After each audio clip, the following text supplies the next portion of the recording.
ሰላም ሰላም እንዴት ናችሁ? ውድ የፍቅር ጣቢያ ዩቲዩብ ቻናላችን ቤተሰቦች እንዴት ከረማችሁ? በያላችሁበት ሰላምታዬ ይድረስ ብያለሁ። ዛሬ የምናየው ነጥቦች ወንዶች ብዙ ጊዜ አፍቅረው ነገር ግን ፍቅራቸውን ሲደብቁ የሚታይባቸው ምልክቶች ምንድናቸው የሚለውን 5 ምልክቶች አብረን እናያለን። አብራችሁኝ ቆዩ። ለዚህ ቻናል አዲስ የሆናችሁ ተመልካቾች ከሆናችሁ ይህንን ቻናል ሰብስክራይብ በማድረግ የምንሰራው ስራዎች እንዲደርሳችሁ የደውሉን ምልክት በመጫን እንድትከታተሉን ጋብዛችኋለሁ። ወደ ጉዳዩ እናመራለን። አብራችሁኝ ቆዩ። አንደኛው አንቺን አያጣጥልሽም። አንቺን የሚያጣጥሉትን ነገሮች አያነሳም።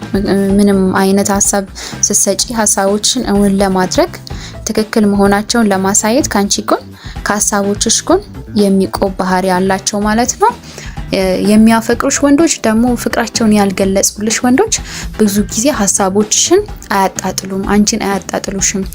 ከሀሳቦችሽ ጎን መሆናቸውን ከምትሰጪ አስተያየት ጎን በመሆን ትክክል መሆናቸውን ለማሳየት ካንቺ ጎን ይሆናሉ ማለት ነው። ይሄ አንደኛ ባህሪያቸው ነው። ሁለተኛው ደግሞ የሚያፈቅሩሽ ወንዶች ደግሞ ፍቅራቸውን ያልገለጹልሽ ወንዶች ባህሪያት መካከል ሁለተኛው ያላገባሽ ሴት በዙሪያው እንድትታይም አይፈልግም። ሌላ ሴት በህይወቱ ውስጥ እንደሌለች አድርጎ የሚያወራ ነው ማለት ነው። የምትቀርበው ሴት አንቺ እንደሆንሽ ለሌላ ሰው ያወራል። ሲንግል ስለመሆኑ ወንደላጤ መሆኑን ማረጋገጫዎችን ያሳይሻል። እንድታረጋግጪም ይረዳሻል ማለት ነው። ሌላ ሴት በዙሪያው እንደሌለች ላጤ እንደሆነ ሲንግል መሆኑን ከሴቶች ጋር እንደማይገናኝ መሆኑን ያረጋግጥልሻል ማለት ነው። ይሄንን በማረጋገጥ ይታወቃል አንቺን የሚያፈቅርሽ ወንድ። ይሄን በዚህ ይታወቃል ማለት ነው። በሶስተኛው ደረጃ ደግሞ የምንመለከተው ወደ ውስጡ እንድትገቢ ነገሮችን ያመቻቻል። ይሄ ማለት ምንድነው? እሱ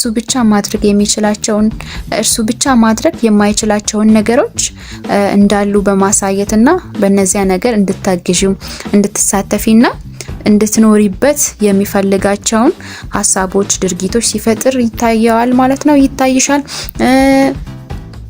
ይሄንን ሀሳቦችን በማቅረብ ከጎኑ እንድትሆኚ ሁሌም ድርጊቶችን ሲፈጥር ታይዋለሽ። ይሄ ካጠገብሽ ላለመጥፋት የሚፈጥር ነገር ነው ማለት ነው። ብዙ ጊዜ ወደ ውስጡ ያስገባሻል ስንል ከጎኑ እንድትሆኚ እንድታግዢው በማይችላቸው ቦታ እንድትቆሚ ይፈልጋል ማለት ነው። ከአጠገቡ እንዳትርቂ ይፈልጋል። የሚያፈቅሩሽ ወንዶች ደግሞ ፍቅራቸውን ያልገለጹልሽ በዚህ ይታወቃሉ ማለት ነው። አራተኛው ደግሞ በዙሪያሽ ካሉ ወንዶች የተለየን ደስታን ለመፍጠር ሲሞክሩ ታይዋለሽ። ከዙሪያሽ ካሉ ወንዶች የተለየን ደስታን ለመፍጠር ሲሞክሩ ታይዋለሽ። የተለየን ደስታ ለመፍጠር ጥረት ያደርጋሉ። የሚያዝናኑ ቃላቶችን በመፍጠርና አንቺን ደስተኛ ለማድረግ እየሞከረ ያንቺ የመሆን ፍላጎቱ እንዳለውና በተለይ ደግሞ እሱ ምርጫሽ እንዲሆን ለማድረግ ከፍተኛ ጥረትን ያደርጋሉ ማለት ነው። ያንቺ የመሆን ፍላጎቱን ይታይበታል፣ ግን አልገለጸልሽም። በተለይ ደግሞ እንድታፈቅሪው የእርሱ ምርጫሽን እንድታደርጊው ብዙ ነገሮችን ጥረት ያደርጋል ማለት ነው። እንድታፈቅሪው በፍቅር አንቺን ለመጣል ሲሞክር ታገኘዋለሽ በአራተኛው ደረጃ። አምስተኛው ደግሞ ሌላ ወንድ ስታወሪ ጸጥ ማለት ዝም የማለት ባህሪ ያላቸው። ስለዛ ጉዳይ ስትነግሪው በዝምታ የመስማትና አውቆ እንዳልደበረውና ሌላ ወንድ በህይወትሽ ውስጥ እንዳለ ማወቁ እንዳልደበረው እንዳልከፋው በአንቺ ደስተኛ እንደሆነ ያሳያል ማለት ነው። በውስጡ ደስ ባይለው ፍቅሩን ስላልገለጸልሽ ግን ተጠያቂ የሚያደርገው ራሱን ነው። ምክንያቱም ፍቅሩን ስላልገለጸልሽ አንቺን ተጠያቂ ማድረግ አይችልም ማለት ነው።